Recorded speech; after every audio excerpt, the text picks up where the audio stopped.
ತಕ ನಿರ್ಮಾಣೆ ಅಂತ ಒಂದು ಧಾತುವನ್ನು ಆಚಾರ್ಯರು ಖಂಡಾರ್ಥ ನಿರ್ಣಯ ಅಥವಾ ಕರ್ಮ ನಿರ್ಣಯದಲ್ಲಿ ಹೇಳ್ತಾರೆ.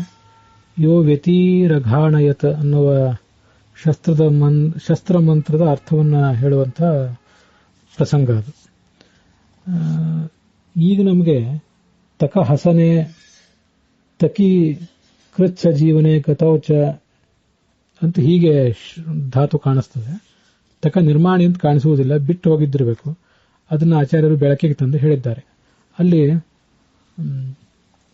ತಕ್ವ ಅಂದ್ರೆ ಜಗತ್ತನ್ನ ನಿರ್ಮಿಸಿದಂತಹ ವ್ಯಕ್ತಿ ಅಂತ ಹೀಗರ್ಥ ಆಗ್ತದೆ.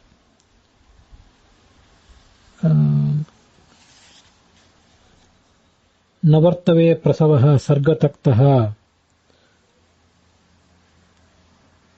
ಹೊಸ ಸೃಷ್ಟಿಯ ನಿರ್ಮಾಣಕ್ಕೆ ತೊಡಗಿರುವ ವ್ಯಕ್ತಿ ಅಂತ ಹೀಗೆ ಕೆಲವು ಕಡೆ ಅದರ ಪ್ರಯೋಗ ಇದೆ. ನಿರ್ಮಾಣ ಎಂಬ ಅರ್ಥದಲ್ಲಿ ತಕಧಾತುವನ್ನು ಪ್ರಯೋಗ ಮಾಡಿದ್ದು ಬೇರೆ ಕಡೆ ಕಂಡು ಕೂಡ ಇದೆ.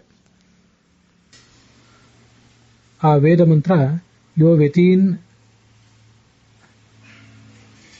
ಅಘಾಣಯತ್ ಅಥವಾ ಅಫಾಣಯತ್ ಅಂತ ಇದ್ದಿರಬೇಕಿದು. ಸುಯುಕ್ತಾನುಪದಾಶುಷಿ ತಕ್ಕೋ ನೇತ ತದಿದ್ ವಪುರುಪಮಾ ಯೋ ಅಮುಚ್ಯತ ಅಂತ ಪ್ರಸಂಗ. ಅಫಾಣಯತ್, ಅಘಾಣಯತ್ ಅಲ್ಲ, ಅಫಾಣಯತ್ ಅಂತ ಅದು ಪ್ರಸಂಗ.